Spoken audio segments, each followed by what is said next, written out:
الحمد لله حمدا كثيرا طيبا مباركا فيه وصلى الله على النبي الكريم أما بعد فأعوذ بالله من الشيطان الرجيم بسم الله الرحمن الرحيم واذكر في الكتاب إبراهيم إنه كان صديقا نبيا وقال الله تعالى في موضع آخر وإذ ابتلى إبراهيم ربه بكلمات فأتمهن صدق الله العظيم. محترم مصلیان کرام اور میرے عزیز بزرگوں، اس دنیا کے اندر بے شمار قومیں بستی ہیں. کوئی تو پتھروں کی پوجا کرتا ہے اور کوئی ستاروں کی پوجا کرتا ہے، کوئی سورج اور چاند کی پوجا کرتا ہے، یا ایسے کوئی مذہب بھی ہے جو کسی کو خدا نہیں مانتے. وہ اپنا مقصد یہ سمجھتے ہیں کہ اس دنیا کے اندر آئے ہیں تو بس ہم اس دنیا میں رہ کر کھا پی کر اپنی زندگی گزار دیں اور ایک وقت جب آئے گا ہم مر جائیں گے. اس دنیا کو بے مقصد سمجھتے ہیں، یعنی کہ ان کا کوئی خدا نہیں، کوئی نبی نہیں. بہرحال اس دنیا کے اندر جتنی بھی قومیں، تمام قوموں کے اندر کوئی نہ کوئی ایسا دن ہوتا ہے جو وہ اپنے تہوار کے لیے مخصوص کرتے ہیں، جس میں وہ اپنی خوشی مناتے ہیں. وہ اپنے کام کاج کو چھوڑ کر، تمام ضروریات کو چھوڑ کر وہ اس دن میں خوشی مناتے ہیں. تو تمام قوموں میں کوئی نہ کوئی ایسا دن ہوتا ہے. اللہ تبارک و تعالیٰ نے بھی ہم مسلمانوں کے لیے ایسے دن رکھے. نبی کریم صلی اللہ علیہ وسلم کا ارشاد ہے کہ ہم مسلمانوں کے لیے سال میں 2 تہوار ہیں، ایک عید الفطر اور ایک عید الاضحیٰ. لیکن دوستو، ابھی چونکہ عید الاضحیٰ کا موقع ہے، اس لیے میں عید الاضحیٰ کی مناسبت سے آپ لوگوں سے کچھ بات کروں گا. دعا کرے کہ اللہ تبارک و تعالیٰ صحیح بات کہنے کی توفیق عطا فرمائے. محترم مصلیان کرام، چونکہ عید الاضحیٰ یہ بڑا مسلمانوں کا اہم تہوار ہے، لیکن کیا یہ تہوار مسلمانوں کو یوں ہی دے دیا گیا یا اس کے پیچھے کسی کی قربانیاں ہیں؟ جب ہم سیرت کا مطالعہ کرتے ہیں، ہم قرآن حدیث کو کھنگالتے ہیں، تو ہمیں یہ بات ملتی ہے کہ عید الاضحیٰ یہ نبی کریم صلی اللہ علیہ وسلم کے جد امجد حضرت ابراہیم علیہ السلام کی قربانیوں کا نتیجہ ہے. ہمیں جو عید الاضحیٰ کا تہوار ملا ہے، یہ حضرت ابراہیم علیہ السلام کی قربانیوں کا نتیجہ ہے. یہ ہمیں یوں ہی نہیں مل گیا، بلکہ اس کے پیچھے بے شمار قربانیاں دی گئی ہیں. اور جب اللہ تبارک و تعالی حضرت ابراہیم علیہ السلام کو جب یہ تہوار اور یہ خوشی کا دن دینا چاہا، تو ان سے بڑی آزمائشیں لی گئی اور ان کے بڑے امتحانات دیے گئے. اور جب بھی اللہ تبارک و تعالیٰ کسی کو اپنا محبوب بناتے ہیں، کسی کو اپنا قرب عطا فرماتے ہیں، تو اس کا بڑا امتحان لیا جاتا ہے. اس کو ٹھوک بجا کر چیک کیا جاتا ہے کہ یہ واقعی میرا محبوب بننے کے قابل ہے یا نہیں، یہ میرا قرب حاصل کر سکتا ہے یا نہیں. اسے برابر آزمائشوں سے گزرنا پڑتا ہے. چنانچہ اللہ تبارک و تعالیٰ کا ارشاد ہے وَلَقَدْ فَتَنَّا الَّذِينَ مِن قَبْلِهِمْ فَلَيَعْلَمَنَّ اللَّهُ الَّذِينَ صَدَقُوا وَلَيَعْلَمَنَّ الْكَاذِبِينَ.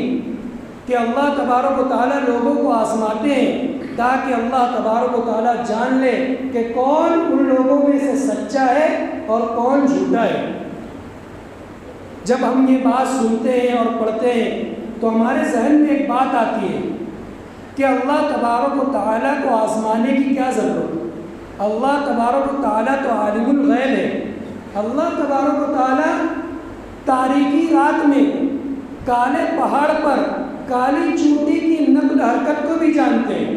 اللہ تبارک و تعالیٰ کا علم ہر چیز پر حاوی ہے۔ اللہ تبارک و تعالیٰ ہر ایک چیز کو جانتے ہیں۔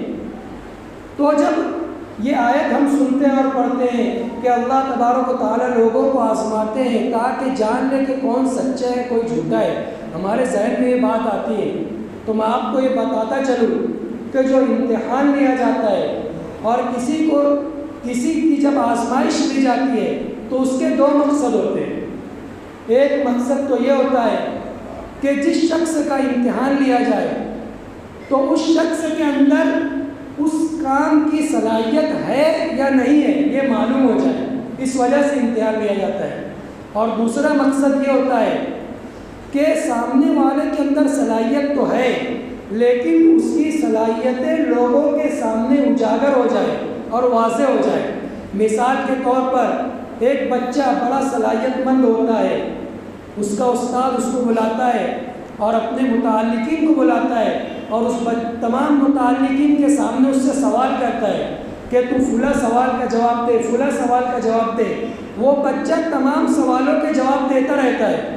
تو استاد کا مقصد اس وقت اس کا امتحان لینا نہیں ہوتا، بلکہ اس استاد کا مقصد اس وقت یہ ہوتا ہے کہ میں اپنے متعلقین کو بتا دوں کہ یہ بچہ بڑا ذہین ہے اور بڑا صلاحیت مند ہے۔ اسی وجہ سے میں اس بچے کو محبوب رکھتا ہوں اور اس بچے سے میں پیار کرتا ہوں۔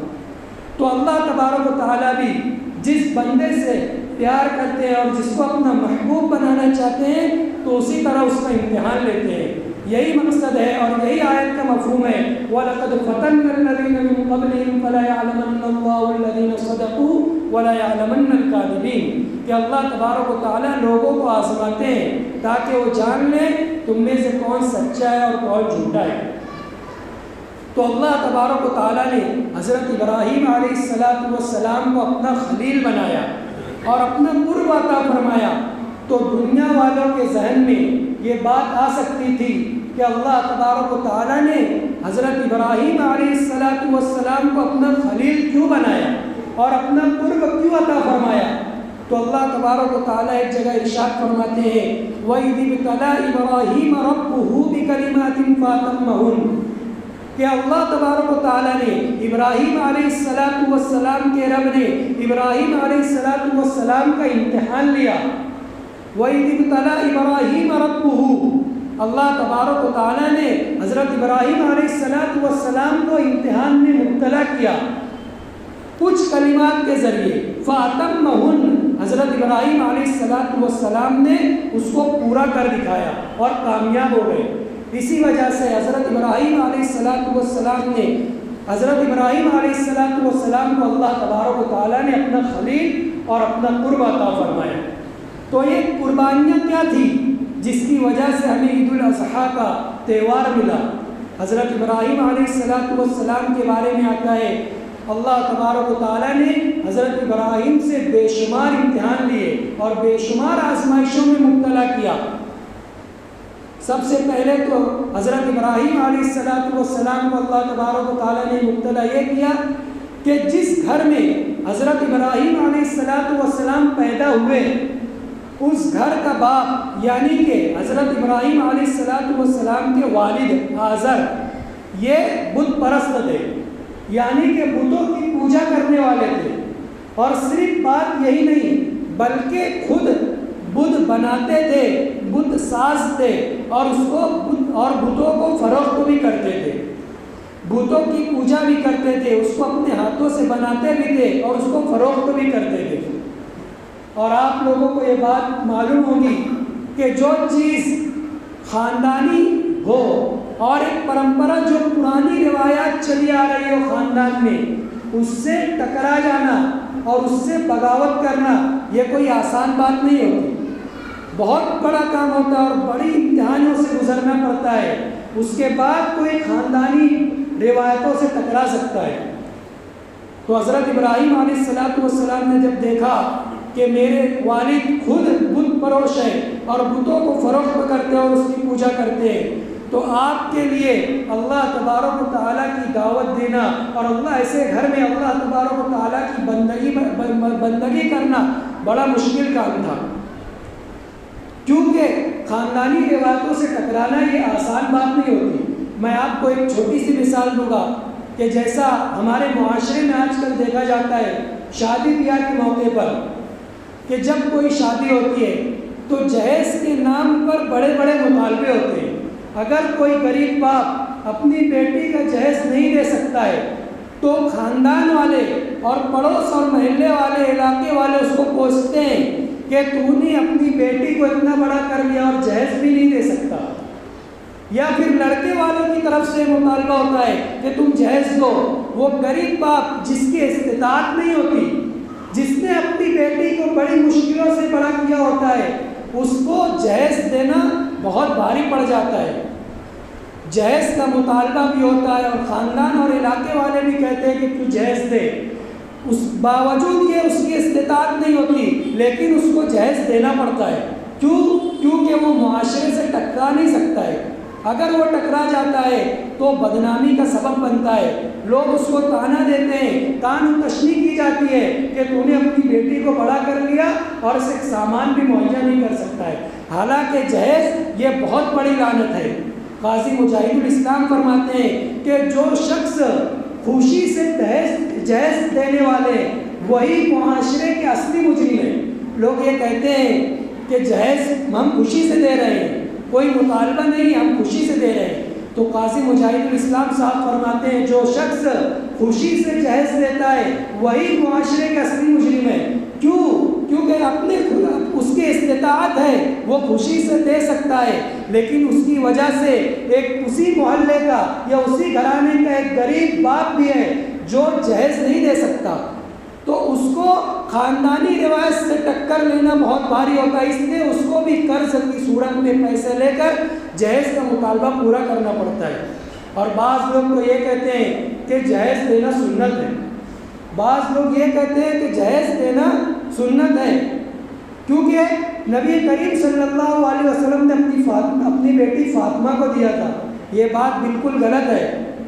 حضرت نبی کریم صلی اللہ علیہ وسلم نے جو کچھ چیزیں حضرت فاطمہ حضرت فاطمہ رضی اللہ تعالی عنہ کو دی تھی وہ اس لیے نہیں دی تھی کہ وہ جہیز ہے، بلکہ اس لیے دی تھی کیونکہ حضرت علی رضی اللہ تعالی عنہ بچپن سے لے کر جوان ہونے تک نبی کریم صلی اللہ علیہ وسلم کی کفالت میں تھے۔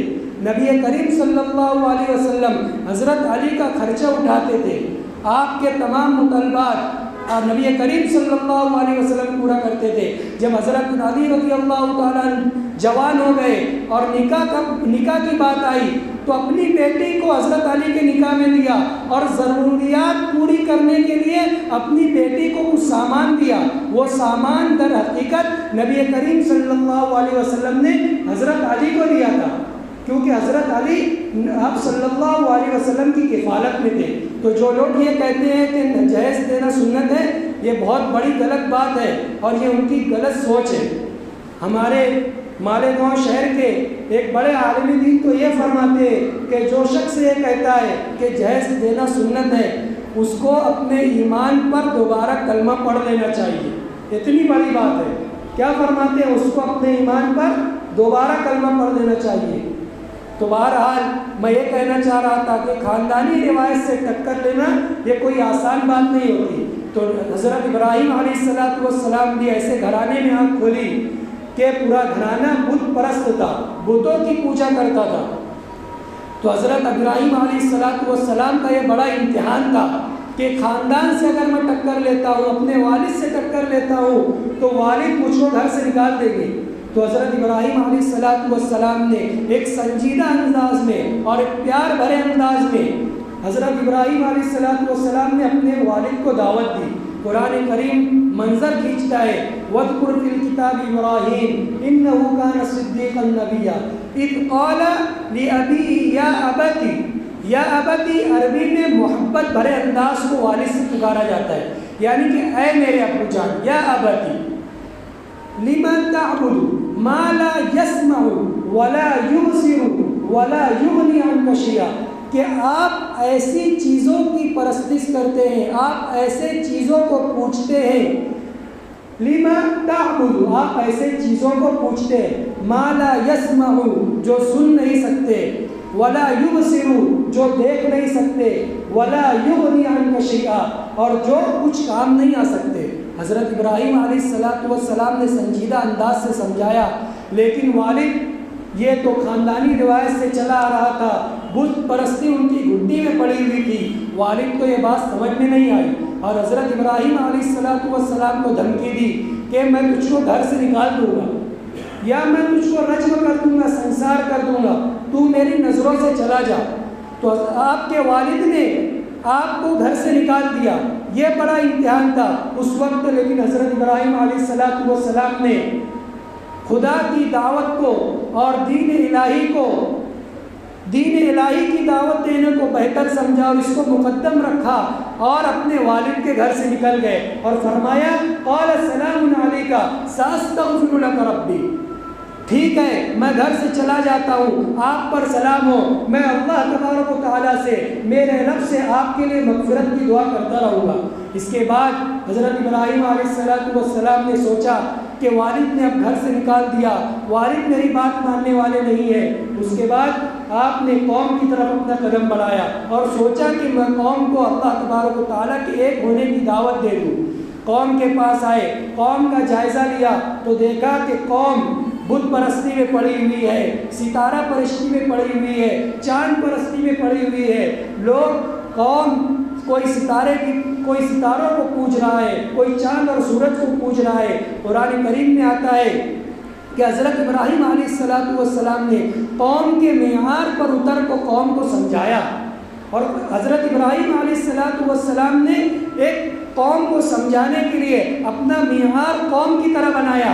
قرآن کریم منظر کھینچ رہا ہے، قرآن کریم میں آتا ہے فَلَمَّا جَنَّ عَلَيْهِ اللَّيْلُ رَأَىٰ كَوْكَبًا قَالَ هَٰذَا رَبِّي، کہ جب ستارہ نمودار ہوا، ستارہ رات کے وقت چمکا تو حضرت ابراہیم علیہ السلام نے اس وقت فرمایا کہ یہ ستارہ میرا رب ہے۔ اس وجہ سے نہیں فرمایا کہ حضرت ابراہیم علیہ السلام ستاروں کی عبادت کرتے تھے یا ستاروں کو اپنا رب مانتے تھے، بلکہ قوم کو سمجھانا مقصود تھا۔ اس لیے قوم کے معیار پر اتر کے حضرت ابراہیم علیہ السلام نے کہا کہ یہ ستارہ میرا رب ہے۔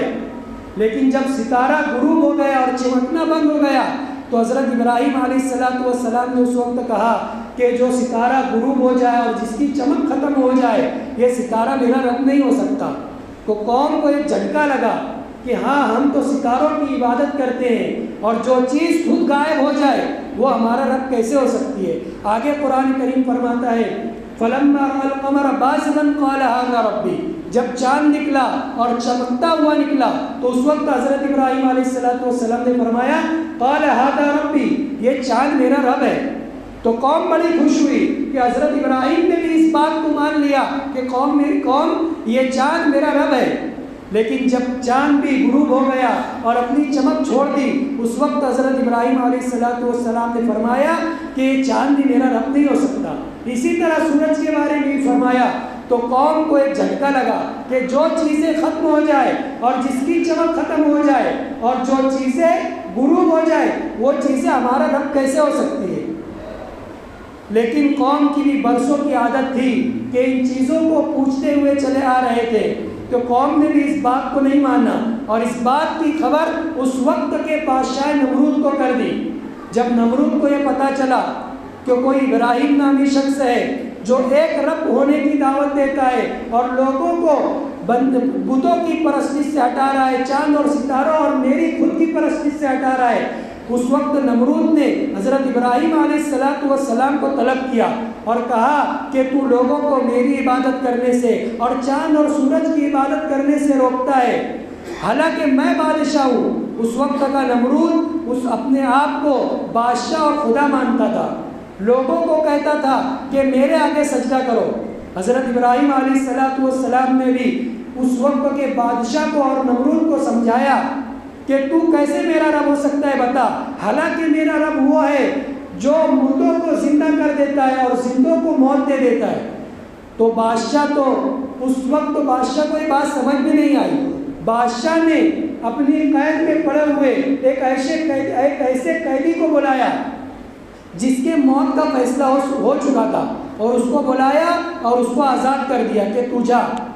اور ایک ایسے شخص کو بلایا جو عام آدمی تھا، بے گنہگار تھا، مجرم نہیں تھا، اس کو بلایا اور اس کا قتل کر دیا اور کہا دیکھ میں بھی مردے کو زندہ کرتا ہوں اور زندوں کو موت دے دیتا ہوں۔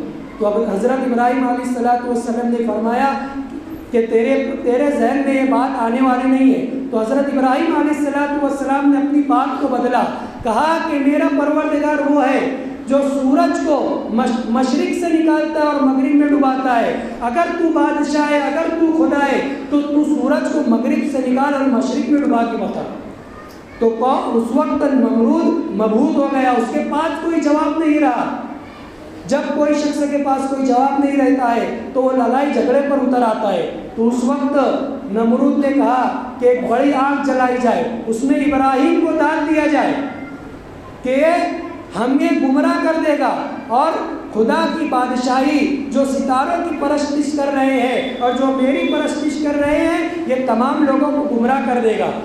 تو ایک آگ بڑی جلائی گئی، اس میں حضرت ابراہیم علیہ السلام کو ڈال دیا گیا، لیکن آگ بھی تو اللہ تبارک و تعالیٰ کی مخلوق ہے۔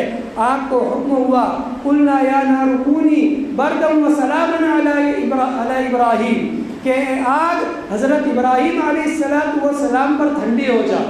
اس کے بعد حضرت ابراہیم علیہ السلام نے دیکھا کہ اب باپ نے بھی گھر سے نکال دیا، قوم بھی دشمن بن گئی اور بادشاہ وقت بھی میرا مخالف ہو گیا۔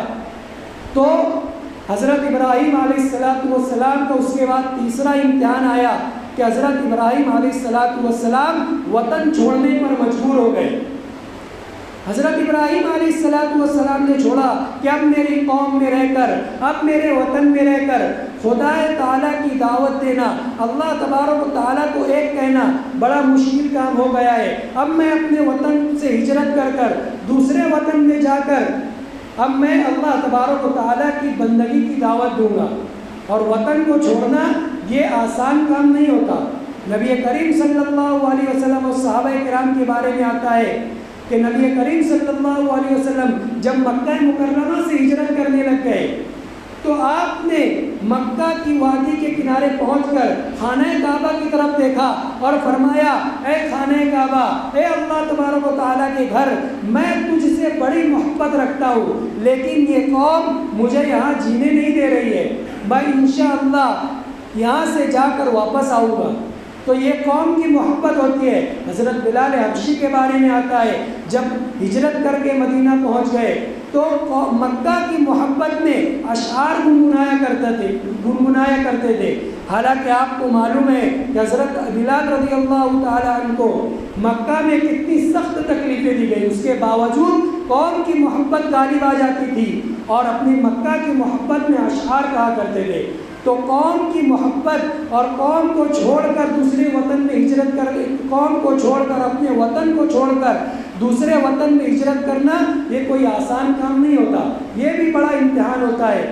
چونکہ وقت ہی بہت زیادہ ہو گیا ہے، میں یہ آپ لوگوں سے درخواست کر رہا ہوں، تو یہ جو قوم، یہ جو عید الاضحیٰ کا ہمیں یہ تہوار ملا ہے، اس کے پیچھے حضرت ابراہیم علیہ السلام کی بڑی قربانیاں ہیں۔ اور یہ قربانی کس چیز کی ہے؟ اصل قربانی یہ حضرت ابراہیم علیہ السلام کے اپنے بیٹے حضرت اسماعیل علیہ السلام کی گردن پر چھری چلانا نہیں تھی، بلکہ اللہ تبارک و تعالیٰ جب آزماتے ہیں تو اس کی نفس کا امتحان لیا جاتا ہے۔ حضرت ابراہیم علیہ السلام کے لیے نفس کا امتحان لیا گیا کہ آپ اپنے بیٹے کو، جس سے جو بڑی مدتوں کے بعد ملا تھا، بڑھاپے ہونے کے بعد ملا تھا۔ ایک روایت میں آتا ہے کہ حضرت ابراہیم علیہ السلام کی عمر جب 87 سال کی ہو گئی، اس وقت آپ کی گھر میں اولاد پیدا ہوئی، حضرت اسماعیل علیہ السلام۔ تو بڑی محبت تھی، تو یہی محبت کو اور یہی نفس کو قربانی دینے کے لیے اللہ تبارک و تعالیٰ نے حکم فرمایا تھا کہ اپنے نفس کو قربان کرو۔ حضرت اسماعیل علیہ السلام کی قربانی میرے دربار میں دو۔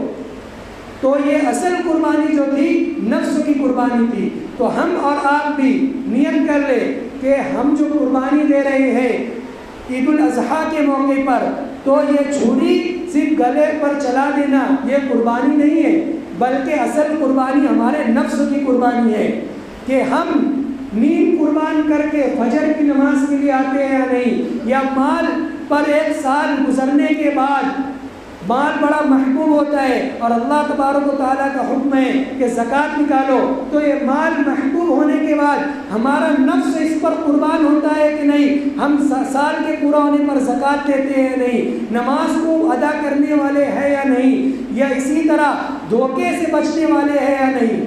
تو اصل قربانی جو ہے تو اپنے نفس کی قربانی ہے۔ اللہ تبارک و تعالیٰ سے دعا ہے کہ ہم قربانی کے ساتھ ساتھ جانوروں کی قربانی کے ساتھ ساتھ اپنے نفس کی قربانی دینے والے بنے۔ اللہ تبارک و تعالیٰ کہنے سننے سے زیادہ عمل کی توفیق عطا فرمائے۔ وآخر دعوانا الحمد للہ رب العالمین۔